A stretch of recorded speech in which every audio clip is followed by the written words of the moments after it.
Good night, HB. Good night. It's good to be back here in the big village. Thank you very much for joining me, and of course, our favorite candidate, Thaddeus Kabane, Dr. Thaddeus Kabane. Thank you very much, everyone. Firstly, let me express my condolence to the family who are in house cry, and we share your loss. Sorry about the inconvenience we are causing you this evening. But as usual, of course, we will make some contribution to help you along the way. Thank you very much for allowing us to have this rally. Thank you.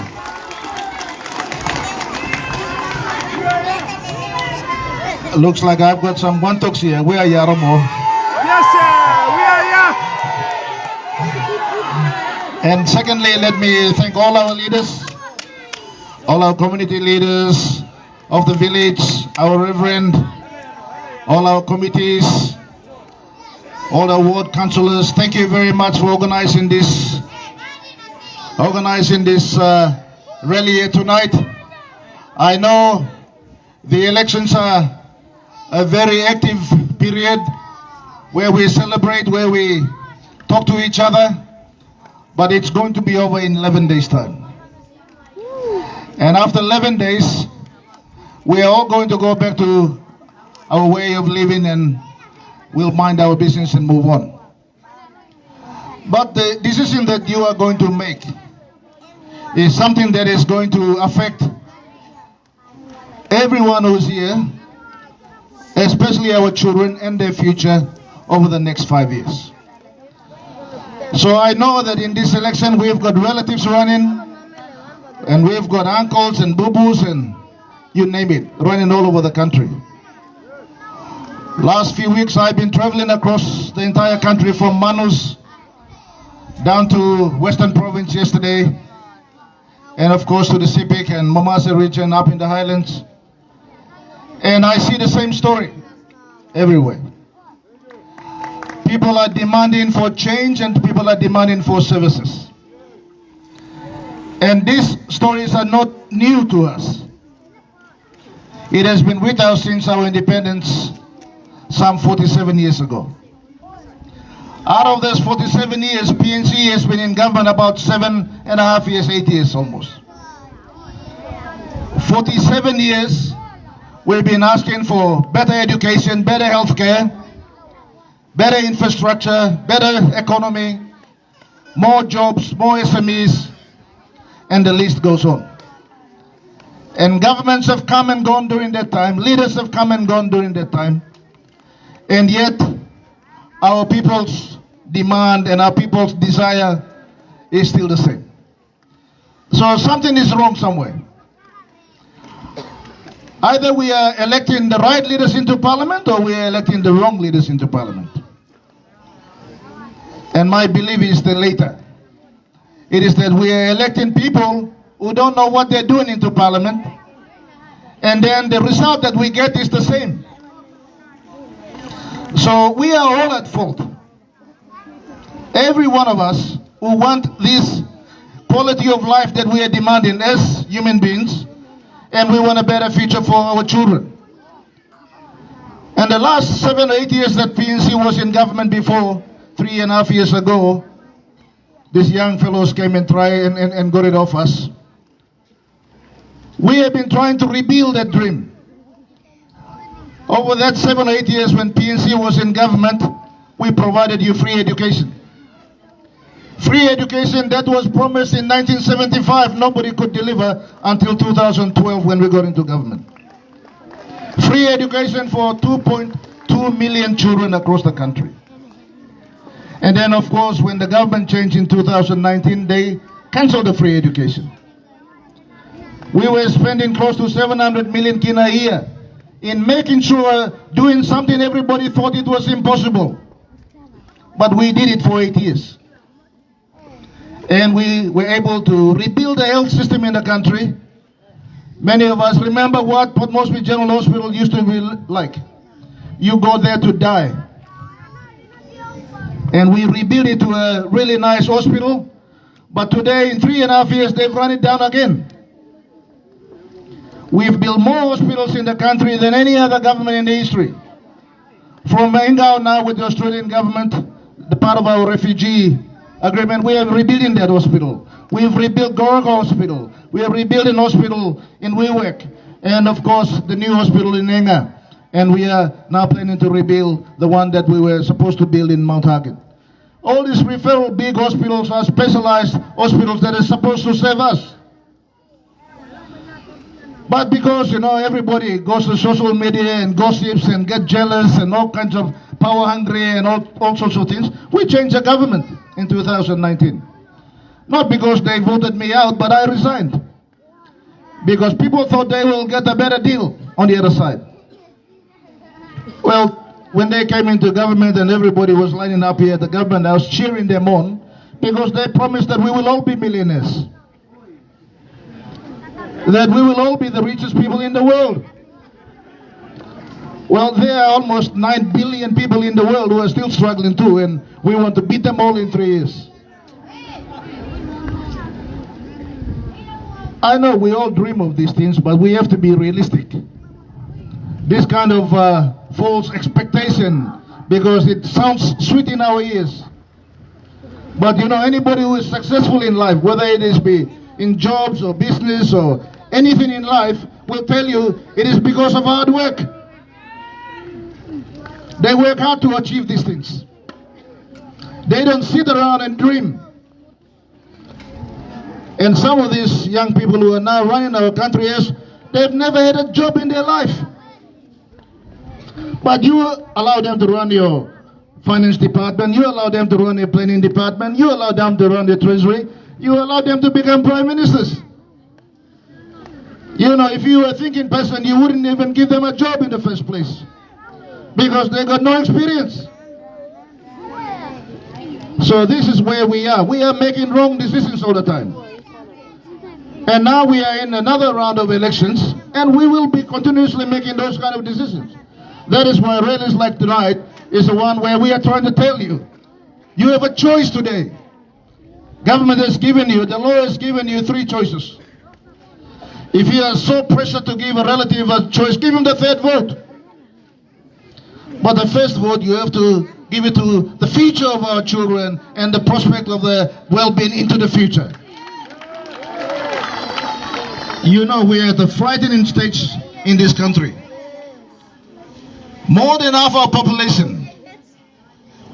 Our population is close to 10 million. Don't believe everybody telling you it's 8 million. It doesn't matter whether 2 million difference or not. But when you have a population of 10 million, and out of that 6 million population is under 25 years of age. And they are not well educated, they are not well trained, they have got no skills. But they have to survive in this world.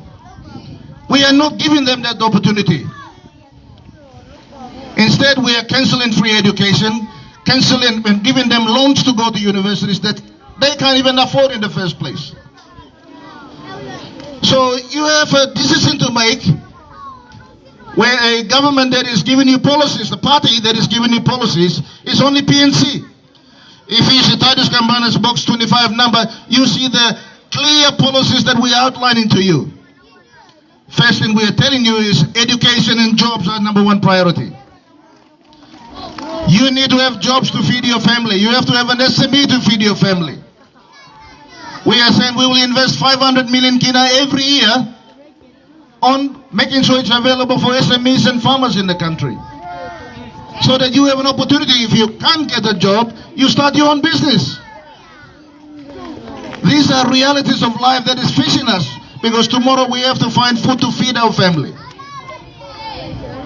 We are talking about creating 500,000 jobs because today only 300,000 workers are paying taxes in the country.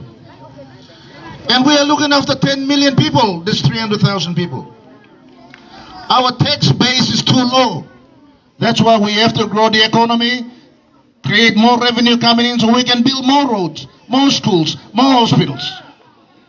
And I can tell you that Marape is no answer for you on that. There's no answer for you that.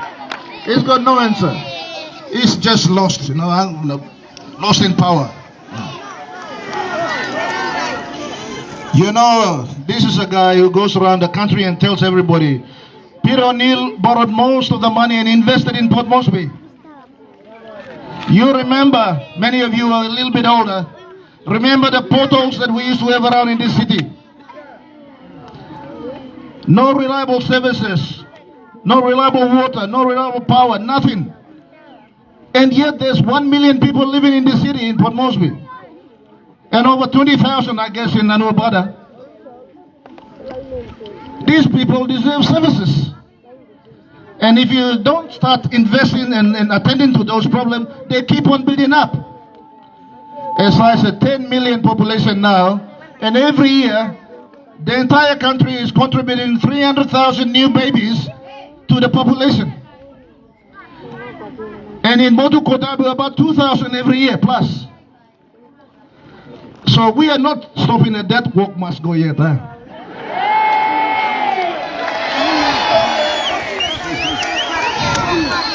But we must do that work, and also the other work must go yet, must continue. Huh?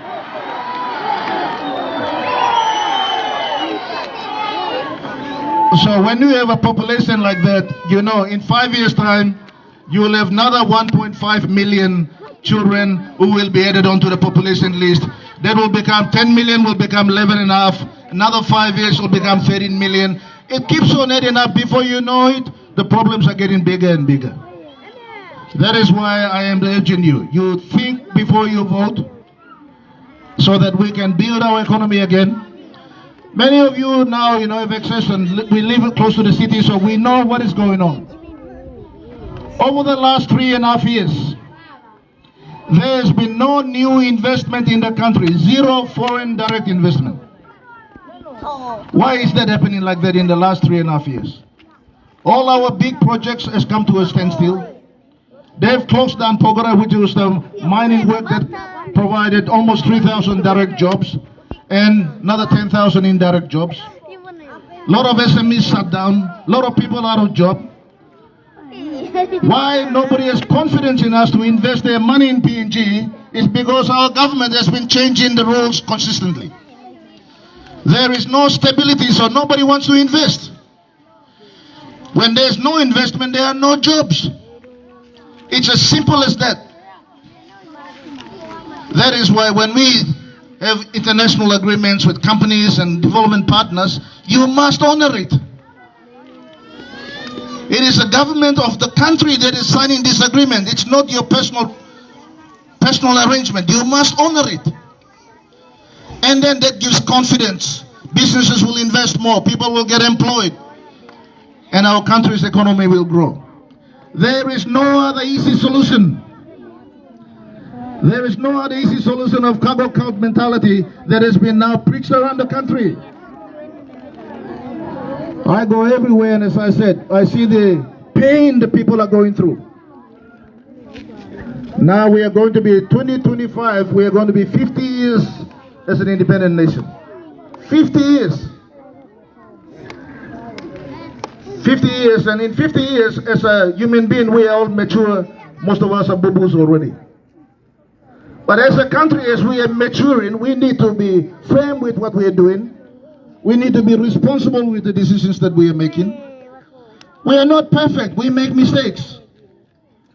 But you don't run away from mistakes. You own up to them. You learn from them and you move forward. And PNC government, in the next few weeks, we will form government. That I can guarantee you that. That I can guarantee you that. You know, since the LPV vote came into system, because why I'm confident that we will win is because in 2002, the first election under LPV, Somare got 18 members on the National Alliance to form government. 18. When the GG invited him. In 2007, he got 22 when the GG invited him. In 2012, PNC got 27. And 2017, we got 19. But of course, 29. But of course, our young fellows in the party thought that I was getting too old. That I didn't have the energy anymore, so they wanted to do it themselves. So we gave it to them. But I can tell you that most of the older generation who are here, the Pangu that we see today is not the same Pangu anymore. Pangu Savela Road was in 1975. Pangu today, Emino Savela Road, long tasol. You know why I know this? The people who are leading Pangu today is James Marape, Philip Undialu, William Powie, Rainbow Paita. All those guys are from my area, so I know. They are from the most corrupt two provinces in the country, Southern Islands and Ella. Nobody's going to take me to court when I say that because they know it's a bloody truth.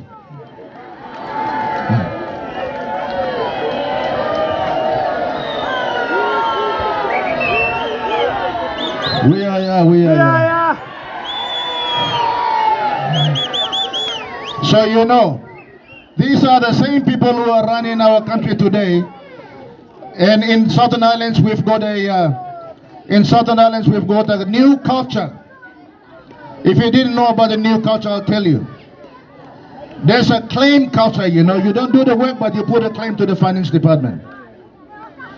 That claim culture has now strangled all the finance department in Wagani in the last 3 years. In Southern Islands, we have no treasury anymore because there's no more checks to write. In Ella, the same. Now they've all congregated in Wagani now. We have to kick these buggers out, huh? They are stealing from our children. The future, if you don't care about your future, that's fine. We're old enough to make that decision. But if you're a parent and you've got children and you've got someone you care about to have a brighter future, this vote is very important as we turn 50 years old as a country. Very, very important. We need to put in a government that is going to work for the people. And of course, that is why I'm here to support Thaddeus Kambane, who is a very experienced leader. He is a leader in public service, he is a leader in management, he is a leader in financial accountability. These are not easy skills to have. These are the skills that the country needs. You need mature people in these positions to say no when it's no. No means no. Yes means yes. He is experienced enough over 30 plus years in those roles to give us that lead in this management of our country's financial affairs. That's why I'm here to support him. I know that during the by-elections PNC did not put up a candidate because out of respect for the late member. But we're here today because we have a candidate that will serve you. And PNC with its very strong policies, and one of the biggest policies there is, if you would see, is we are saying that we will provide 70% access to power, water and sanitation. And you might say 70% of the population is too big, that's 7 million people. How can Peter O'Neill and his government commit to that?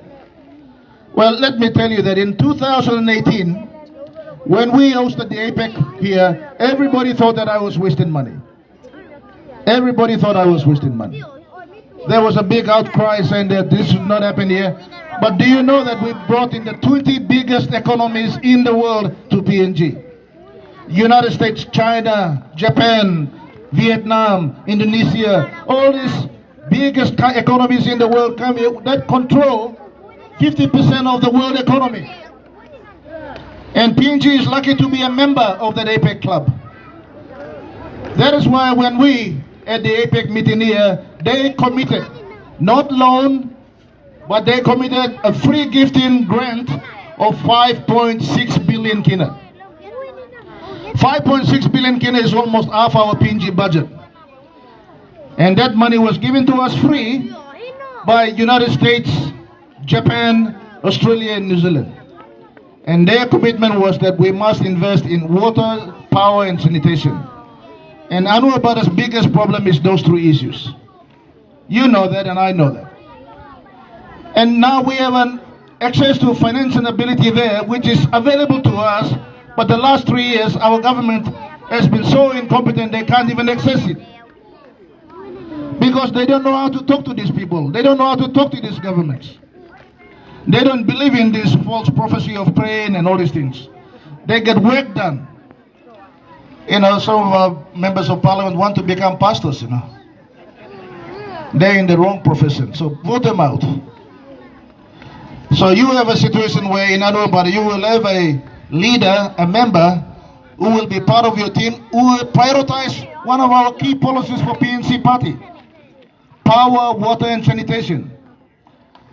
We have the money there already, 5.6 billion kina donated by these 4 countries. And when we get into government, we will access it immediately and start the work rolling. Our people are not waiting. They want the services. We will do that. Finally, let me conclude by saying this. As we approach 50th anniversary of our country's independence and nationhood, Motu Kotabuan population, which I guess is about 60,000 people, their voice has not been heard in Waigani or in the country. Of the Mosby Northwest seat, I think the real Motu Kotabuans have held it for almost 15 to 20 years, out of the almost 50-year history. That needs to change. Our people need not to be displaced. We need to change, and we must have a voice for Motu Kotabuans in the national affairs of this country. And I want to assure you that, you know, when the recent breakup of the boundaries that were happening around the country, you will find that some of the electorates only have a population of 20 or 25 or 26,000 people. When Motu Kotabu alone has got 60 or so thousand people. You deserve to have a voice of your own. That is why you need to get your member. One of his first priorities is to demand in Parliament that we must have a member of Parliament representing Motu Kotabu alone. Every other provinces and every other district has it. You have a big population. You only have a Motu Kotabu assembly, which is really dependent on the national government and NCDC for funding. You should not. You should have direct funding yourself. You should not be sharing with Mosby Northwest because you have a migration of population who are there. Public servants who are working there. And you can't distribute what has been allocated today. 10 million kina is not enough to look after the entire Mosby Northwest population. That is why you need to fight, and I respect the council board member and of course our leader there, that he has to demand from his member that Motu Kotabuans, when the new sitting arrangements take place, the law says that by 2027 we will have additional members of parliament representing their districts and their population. Why shouldn't Motu Kotabu ask for one? It is very important so that they can have your interest at heart to making sure that they serve you well. So we have a lot of hard work ahead. We need a good experienced leader in there to do some of this work. I want to tell you today that you have a partner in me.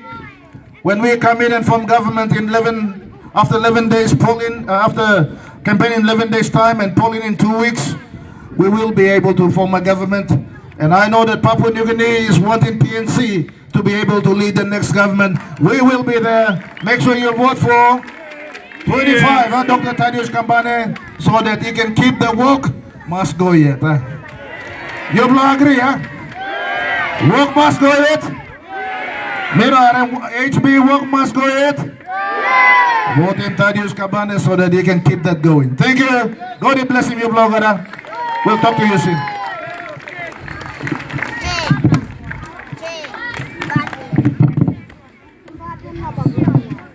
Thank you, and thank you so much. Thank you, Brother area. People, thank you through. Right Honorable Member for Ialibu Pangia, Mr. Peter O'Neill. Please, let's give another very big round of applause for his speech this evening. Okay, we are coming towards the end, unfortunately.